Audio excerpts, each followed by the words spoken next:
Herri bezala daukagun erronka handia da. Oso exigentea da.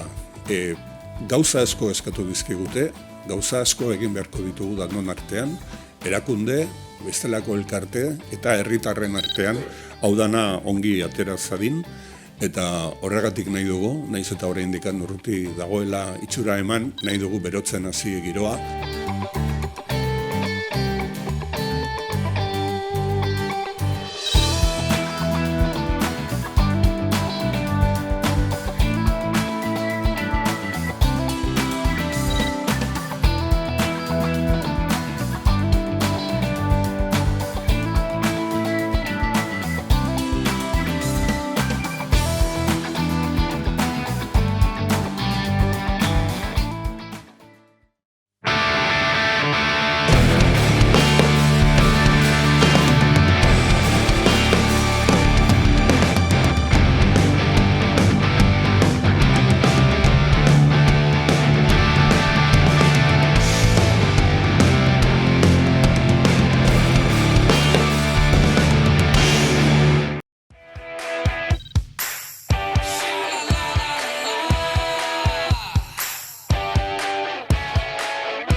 Los puntos. Qué exagerada eres, a todas nos han dado puntos. ¿Habéis pensado ya cómo os vais a organizar con la niña? Conoces mi vida. Supongo que me descubrió cosas.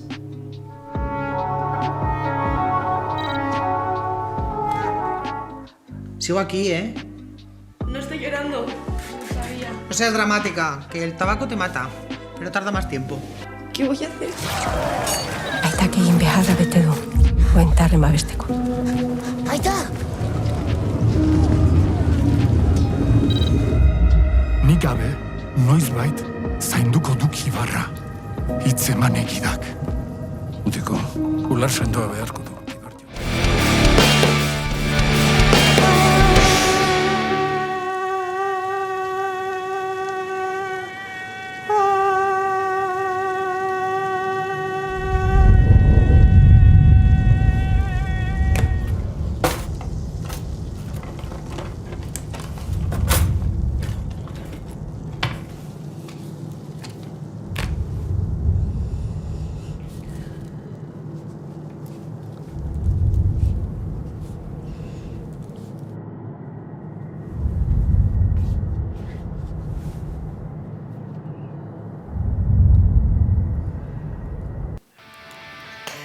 Eta esaten badizuet cuerdas, laburmetraia, edo esaten badizuet 20.000 especies de abejas edo 20.000 erle espezie, zer datorkizue burura? Besteak beste, seguruen sari sorta bat eta horren atzean ekoiztetxe bat, Gariza Films ekoiztetxea. Eta bertako ekoizletako bat, Garazi Elortza Badillo. Kaixo, Garazi? Kaixo, arratsaldean. Osongi, lehenik eta behin ongi etorri, eta, zu zornotzarra, euskalduna emakumea, ze arrakasta itzela ari zarete izaten besteak beste kordak laburmetraiarekin? Bai, arrakasta itzela, eta ez ustekoa bai, azkenean egiten dozunean lan, egiten dozu ilusio guztiagaz, balik eta hoberen, baina inoiz ez dut pentsetan momentua helduko da nik, eta horren beste sari jasoko duzut. Kordak esaten duguna, orain Goya sarietarako izendatua dago, hor zaudete, itxaroten, abertze, ze esperantza dituzue?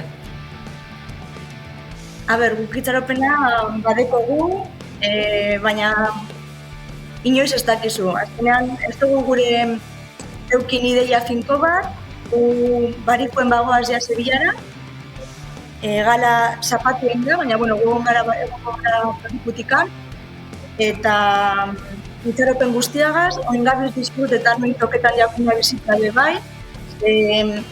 Azkenan ikusten dana da, oin dala momentu polit batez eta sari bat dagoela jokoan, baina horren ostean dago lan itzela bai eta uste dugu merezi dugula ia disfrutetea, zininagotea ia berez sari bat da, beti esaten da bardina, ez? Baina egia da. Horrari gara ikusten laburmetraiko irudiak, ikusi ez duenak eta pixka bat ahoa goxatzeko sinopsi laburtxo bat. Pertsonaiak protagonistak, Ritak bilera garrantzitsua du bere kantukidekin, bere akide den emakumeen korala desegiteko arriskuan dago entsegu lokala lokatzeko udalaren diru laguntza galdu dutelako. Baina oso kutsagarria den bailarako enpresa handienetako batek formazioaren salbazia ekarriko lukeen babes tentagarria eskainiko dio taldeari. Emakumeak enpresaren dirua onartu ala ez, eztabaidatzeko bildu dira. Historia ikusten duzu horrela eta gero, ze esan duzu Goya sarietarako izendapena, baina Cannesen amaieran finalisten hartan geratu da eta beste sari pila bat. Esan ditzakezun alin badituzu guztiak, baina historia polita da eta modu kutxun batetik hartua ez da garazi?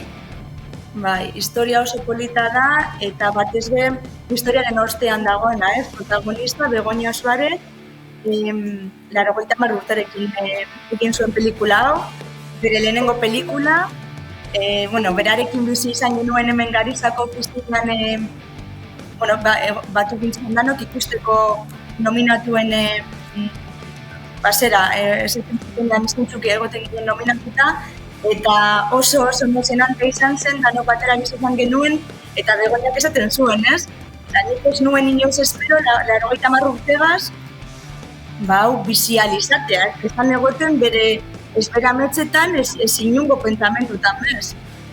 Eta antzeko zeuzet paseia punkanez egaz. Bialdu gendun, azkenean jaialdi hauetan hartzen edo aukeratzen dute pelikula, zuk bialtzen dozulako, ez?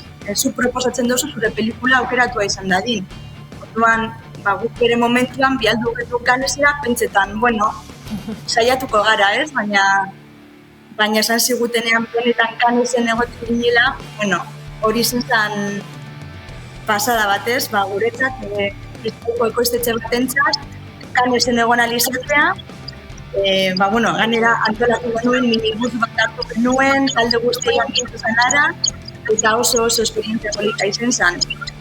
Baina ez genuena atzuten momentu horretan zen, hori bakarrik zela azkera, zero, Forkesaria bebaiekin dugu 2022ko amaieran, orain Goyak, pasadan astean bebai Clermont Ferrand Festivalean egon gara, orduan, ezin pozago eta oraindik sinistu barik bizitzen haren guzti. Eta Garazi, oraintxe esan duzu, Begoña 80 urte lehen aldia kamera aurrean jartzen zala. Nola izan zen aktore hoien bilaketa lana? Ez da, 80 urteko emakume bat inoiz agertu ez zana, eta beste gero ikusten ditugu laburmetraian, beste arpegiak ezagunak direnak aski batzuk, Euskal Herrian urteak ibilitakoak, nola izan zen bilaketa hori? Begoñaren bilaketa hori, ez diren lana izen zen, ez dira laburmetrai honetako gidoilari eta zuzendaria, eta berak ezagutu izan zuen kasualitatez Begoña, eta bere atzetik ibili izan, mesedez, nire laburmetrairako nahi zaitut, baina, klaro, Begoñak esan dutena, ez? Beretzat, bere lehenengo pelikula zen, eta berak esaten zion, baina ez dizela ningot nikoin pelikula bat, nik ez dutin inoz bez aktore lanik, eta zaitez arduratu Begoña, baina, klaro, horregon zan, ez di, Begoñan ostean, eta, azkenean lortu zuen, eta gero Begoñarekin orain hitz egiten dugunean, klaro, berak esaten dozku, aldatu didazue bizitza, ez? Ze orain, bizial izan ditu gauza oso politak pelikularekin. Ze polit, garazi eta ze aukera ere berarentzat, ezta? Adin bateko emakumea, asko bizitako eta horri izatea. Estibaliz Urrosola Solaguren, Laudiotarra, bera zuzendaria, bera besteak beste ere protagonista hau dena sortutakoa, ez da? Naiz eta gero, evidente, lantalde guztiak antolatu guztia. Latza ere bere lana. Bai, latza ze gainera gauza asko batu zaizkio estiri. Berak amaitu zuen Kordak laburmetraiaren grabaketa 2021 bateko urrian edo azaroan, eta bera bazegoen dagoeneko bere lehenengo luze metraia izango zen pelikulan. Orduan izan dira gauza asko batera, ez da? Laburmetraia, luze metraia, grabaketak, postprodukzioa, sariak, sariena oso polita da, baina batzutan hainbeste lanarekin batzen zaizunean, ezin dozu nahi bezain beste disfrutatu, baina nik uste dut hemendik aurrera ja, laburmetraiak egin du bere ibilbidea, oraindik jaialdi batzuk eta sari batzuk faltatzen zaizkio, luze metraia Berlinen aurkeztuko da, bebai, beraz, uste dut iritsi dela danontzako garaia, hori, egindako lan guztiaz disfrutatu alizateko. Zuk esan duzun bezala, laburmetraia jada ibilbidea eginda, eta denak luzemetrai horren zain, ez da, 20.000 erle espezie. Zuk esan duzu, Berlinen aurkeztuko da, hori ere ez ustean, baina noski, ja horrelako aurre iritziak izan da aurreko laburmetraiakin, imaginatzen dut, orain ja luzemetrai honekin ere, jendeak espektatibo ugari, eta horrek ere presio latza kontatu eguzu, 20.000 erle espezie kontatu daitekena, pixkat nondik nora joan badakit, oraindikan badagoela hor azken retokeak egiten zabiltzatela, baina kontatu jatzu, nondikan nora joa pixka bat historia, hortzak luzatu?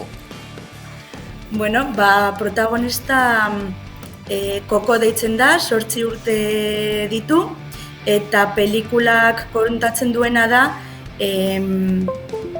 zelan Koko ez den eroso sentitzen bere inguruak zelan tratatzen duen moduarekin, ez? Eta orduan pelikulan islatzen dena da zelan berak eta bere familiak uda horretan zelan bizitzen duten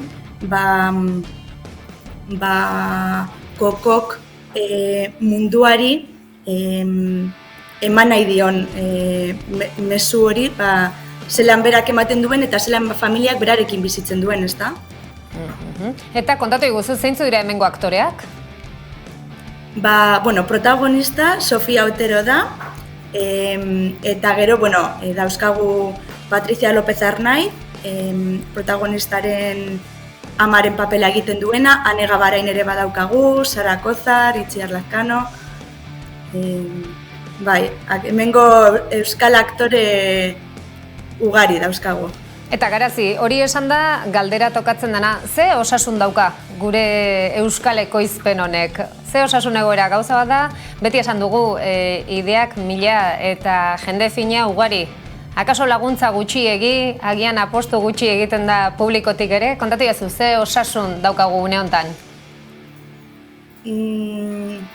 Pelikularen aldetik, egia da pelikula honek lehenengo momentutik babes asko jaso dituela. Nik uste dut pelikulan kontatzen duenak eta pelikulak daukan kontatzeko modua, lehenengo momentutik bai instituzioei eta bai babesa eman alziguten agente guztiei irakargarria izan zaiela.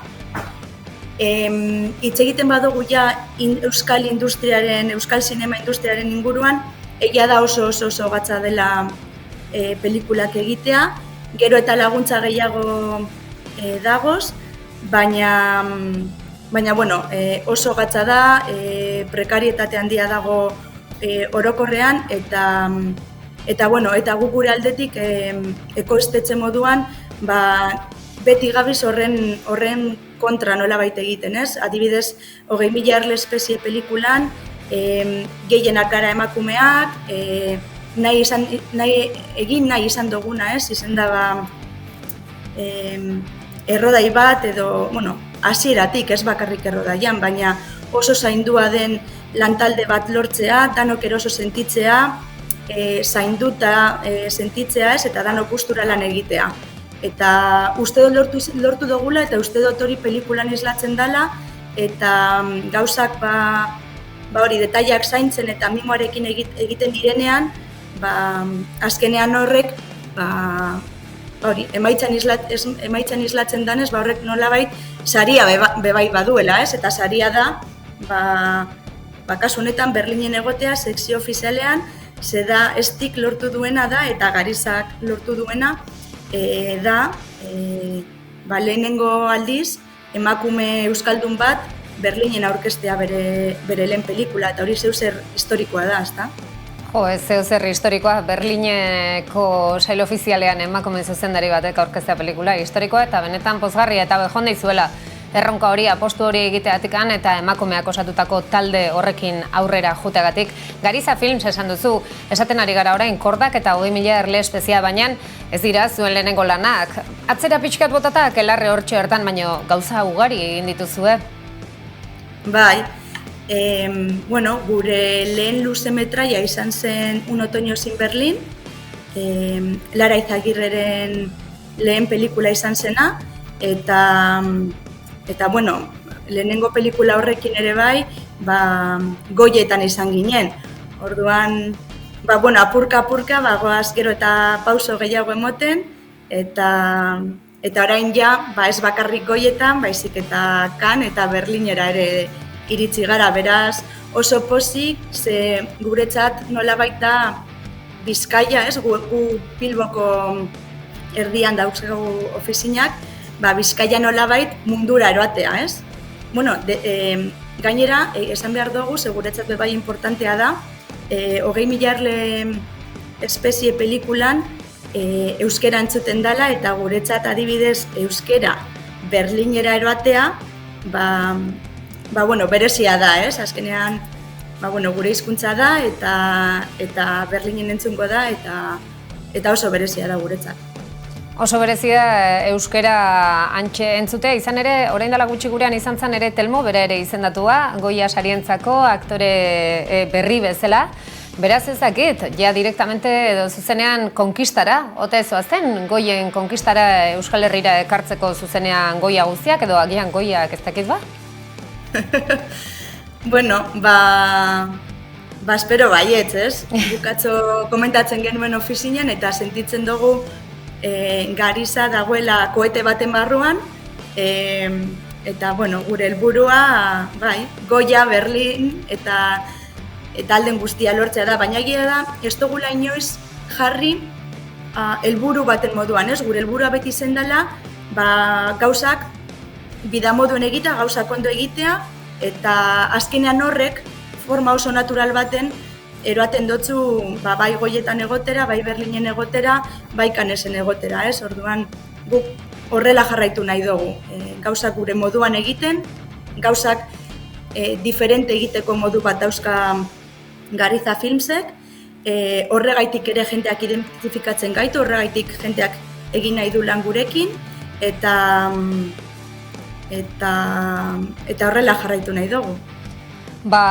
Zesan behar dizut, Garazi, bikain horrela jarraitzeko ikusi delako fruituak dagoeneko ikeragarriak izan direla, zorionak ematea besterik ez, zuk esan duzun bezala ikuspuntu desberdin batetik egin daitezkelako gauzak, eta horretan sartzea ere ausardia handikoa dalako, beraz, ja sari batzuk, badituzue gehiago etorriko dira, Goia ekartzen baduzu ongi, Berlin ere, hortxe, bikain, ibilbide, oparo eta luzea zuentzako denontzako, zintzu joango zeate Goiara, estibaliz joango da, zeinekin joango da, kontatu azkeneko kokile hori?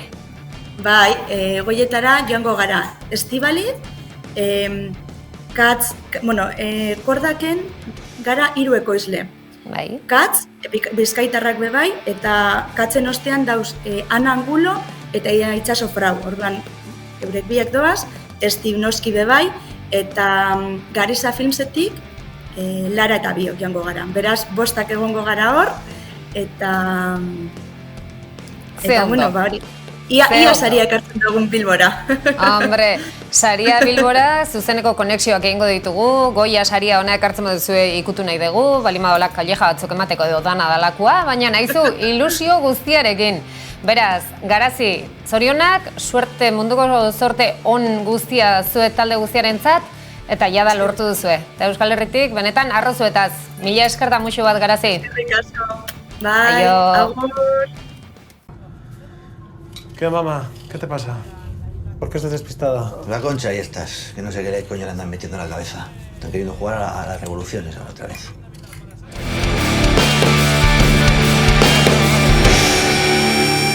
Haur minbizidunen nazioarteko eguna dela eta Elkartasun Iparmartxaren 10. edizio egin dute asteburuan Donostian. 1000 lagun inguruk hartu dute parte, inoiz baino jai girokoagoa izan da. Egun eguzkitsua Batuka da lagun eta Star Warseko pertsonaia mitikoak ere bertan. Aspanogi adingaben minbizidunen familien Gipuzkoako elkartea da. Helburu nagusiena adingaben minbizidunaren eta bere familiaren bizimaila hobetzea da. Gaixotasunaren berri ematen den unetik beraien beharri erantzun bat emanaz. Gaixotasunaren prozesu guztian zehar eta ondoren euskarri eta akonpainamendua ematen saiatzen dira. Nazioarteko eguna eta haur minbiziaren kausa ezagutzera emateko Aspanogi Gipuzkoako Foru Aldundiarekin batera aurrera eraman du 10. urtez Elkartasun Iparmartxa. 10. edizio hau Aspanogiren 25. urteurrenean egin dute. Hori dela eta aurtengo leloa 25 urtez piraten alde martxan izan da. Emozio handiko ekitaldiak izan dira aurten eta Gipuzkoako herritar mordoska batu dira Elkartasun martxara. Gizartearen partaietza bultzatzea helburu duen Elkartasun ekintza honek haur minbiziaren aurka indarrak batu nahi izan ditu. Aurten gainera ez dute afororik ezarri eta ez da osasun segurtasun protokolo berezeri jarri.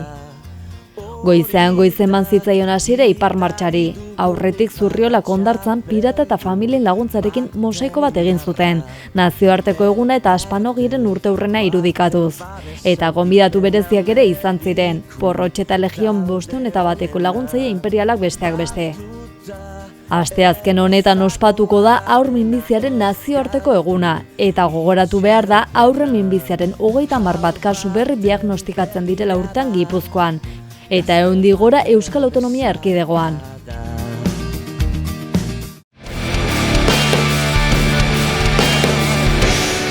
Eta bai, badakit dagoeneko batzuk biziatuak zaudetela egunean behin eta horrelako jokutxoak egunero egitea. Ba, orain joku berria daukagu. Mari, Jani, esplikatu guzu. Jani, Juni.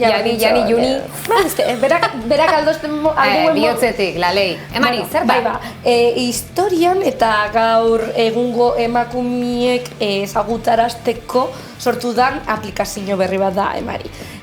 Hau da, Mariak proiektuaren barruen dagoena, proiektu honetan hirugarren gauzi da sortu da benaz, lehenengoa izen zen liburu bat, 10 emakumegaz, bigarrena izen zen karta joko bat, 39 emakume eta komodin bat, eta ja azken hau 2022 sortutakoa Mari app mugikorrerako. Ezta?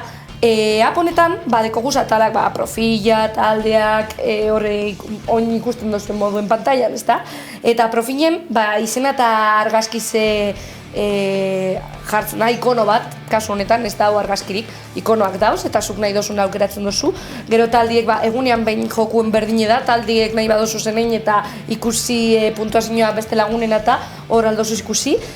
Maria katalien dekozu, egin dozu zen partidan puntuazioa eta zerrendie eta emakumiek, eta gero sailkapenan, egunean behin antzekoa, ezta? Erabiltzaile guztizen arteko sailkapen bat agertzen da tarte horretan. Jakinarazpenak bebai badekoz, jakinarazpenak adibidez gaur goizien bat heldu date esaten Instagramen bedauzela, eta Instagramen igoko daben edukizek izango direla emakumiek, eta bebai sosketaren bat eta ingo dabela berton. Eta gero jokatu atala bebai dau, baina hori gerotzuan gogu ze aprobetxabiko da eta jokatu inbiko gu hemen danon artien. Eta gero, bebai, emakumeen proposamena katala bebedeko, ezta? Zuk emakume bat ikusten baduzun falta dela, edo zuk dakizun bat importantizimo zala hor egotie. Jenny López. Jenny López, adibidez, hor idazten txasue, aplikazioan, nire zaugarritxue jartzezuz, eta hor agertuko nintzen nire bai, eurek onartzen badaben, karo. Eta edozen zalantza edo harreman nahi izenez gero eurekaz bebai, hor dekie ataltzu bat bebai, eurekaz harremanetan jartzeko. Eta oin, esango zuet nola jolasten da, ezta? Adibidez, jokatu ematen dotzagu, eta bertan agertzen dakuz, pantailan agertzen da moduen, pista kopuruek, ezta? Pista kopuruek eta denborie dekoguna, denborie be mugatu da. Lehenengo pistan, ezta? Adibidez, apartheidaren aurkako eta emakumeen eskubideen aldeko ekintzaia izan zen. Ez bakigu nondik nora doien asuntoa, hurrengo pista bat erabiliko gu eta puntuazioa bajatu ingo dakun, bale? Bigarren pistie, agertzen dago irudi bat, emakumeen irudi bat, ez dakigun ordan. Orduen, 3. pistara goiez. 3. jartzen da, 1995an Hego Afrikako Emakumeen Federazioaren sorreran parte hartu zuen. Ezta, hasiera batean, presidentordea izan zen eta gero presidente. Ondina ez dakigun ordan. Orduen esategu, 4. pistia hartuko gu. Eta jaiotza urtean 1911 Pretoria, Hego Afrika. Idarik, ez? Bale, azkena, ogibidea, politikaria, sindikalista eta ekintzailea. Ez badakigu, ez da importa, ze berak aplikazioak 4 emakume moten dozkuz, eta nik emongo dutxutaz. Die, Lilian Goyi, Txabela Vargas, Frida Kahlo, edo Heidi Lamar. Ni baino deskarteagatik, ez kasu honetan. Bueno, baina deskarteagaz baude. Txabela Vargas txezala. Lehenengoa. Oso, no. Eta holan doi joku, holan nik, errez, ezta? Bai. Bai. Errez, Venga, jakizkero. jokatzera. Venga, jolastuko gu. Ia ba. Hemen deko gu mobil, Venga, bota. Ia, jokatu. Tantan, nori nork sistema asmatu zuen. Beste pista bat hartukot? Elbira Zipitria. A ber, beste pista bat. Argazkize. Argazkize gertzen da. Ez detik usten. Emakume bada, Bere zita, zori bakoitzak bere abestia, herri bakoitzak bere hizkera, euskaldunok euskera. Ez da izango Elbira Zipitria. Pedagogia eredu aurrerakoia erabili zuen irakasteko. Bai. Elbira. Ojo, kuidago. Ogibidea irakaslea. Bai. Erantzun, Gotzones Estorain, Elbira Zipitria, Joanes Omarriba eta Ernestina Txamportzin. Veganaroa. Bota berri. Uy, no esango eta Elbira. Eta ez izango bai, ez da, Elbira igual. Zuzena da! Ez ditu behar pistak puntu portu izango nun. Ja, baina, erakusteko zela nire lehenengo jokoak, guai, gustatu zait. Bai, emetik aurrera, badakizuz beste bost edo uriko zuze, hilabetero itzunan gauza bat da. Hau ez da, egunean behin moduen, ez dutzula izten ez, hilabetie ondinoko 15. egune badan, kasuntan, 7. zazpi joku deko zuz jolaz. Baina eta hemen, hemen izango gara, Jenny, eskerrik asko beste joku bat kartzatik. Ez da zer, beti joku bat. Beste hilabetean beste bat, jazta.